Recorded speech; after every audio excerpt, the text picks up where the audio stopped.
Hello friends, কেমন আছো তোমরা? আবারও আরেকটা নতুন ব্লগ নিয়ে আমি চলে এসেছি। যারা তোমরা নর্থে থাকো তোমরা সবাই জানো যে শ্রীলেদার্সের আরেকটা ব্রাঞ্চ খুলে গেছে সোদপুরে।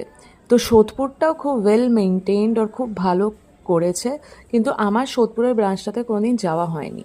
তো কিছুদিন আগে, কয়েক মাস আগে আমি যখন খড়দা গেছিলাম, আমার আগের ব্লগগুলোতে তোমরা দেখেছো, মাকে বললাম যে মা চলো সোদপুর শ্রীলেদার্সে যাই। তো মা বললো চল যাই।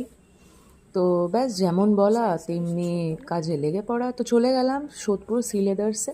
প্রচুর প্রচুর স্টক রয়েছে আর খুব ভালো অ্যারেঞ্জমেন্ট। তোমার এই ব্যাগটা পছন্দ হয়েছে? হ্যাঁ। আচ্ছা, ঠিক আছে। তো মার এই ব্যাগটা খুব পছন্দ হয়েছিল। তারপরে আমি নিজের জন্য একটা জুতো কিনছিলাম বর্ষার জন্য। তো এই জুতোটা আমার খুব পছন্দ হয়েছিল। তো ব্যাস আমিও খুব তাড়াতাড়ি সিলেক্ট করে ফেলি, আমি বেশি টাইম নিই না। তো এটা সিলেক্ট করার পর নিজের জন্য একটা জুতো সিলেক্ট করা হলো, মায়ের জন্য একটা ব্যাগ। তারপরে ভাবলাম যে বাবাও কেন বাদ যায়। তারপরে নেক্সট বাবার জন্য ছোট্ট একটা ব্যাগ পছন্দ করতে শুরু করলাম। তো কেমন লাগছে আমার এই জুতোটা দেখুন, খুব সুন্দর লেগেছিল আমার, পিঙ্ক পিঙ্ক। তারপরে আমাদের কেনাকাটা হয়ে গেল। বাবার জন্য কি কিনলাম পরের ক্লিপসে দেখতে পারবে। কেমন কেনাকাটি হলো? খুব ভালো। হ্যাঁ, খুব ভালো। এবারে আমরা বাড়ি যাব। বাবার জন্য এই ব্যাগটা কিনলাম, তা তখন আপনাদেরকে দেখাতে ভুলে গেছিলাম।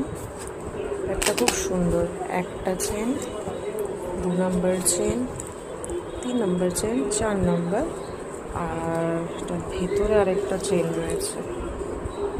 এই যে দেখুন, এই ভেতরে একটা চেন রয়েছে। জলের বোতল, ছাতা, তারপরে পেন, খাতা ফাতা সব ঢুকে যাবে। এটা বাবার খুব পছন্দ হয়েছে।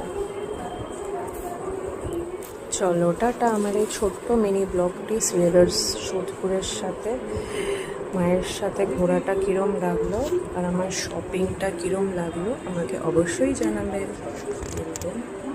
Bye bye.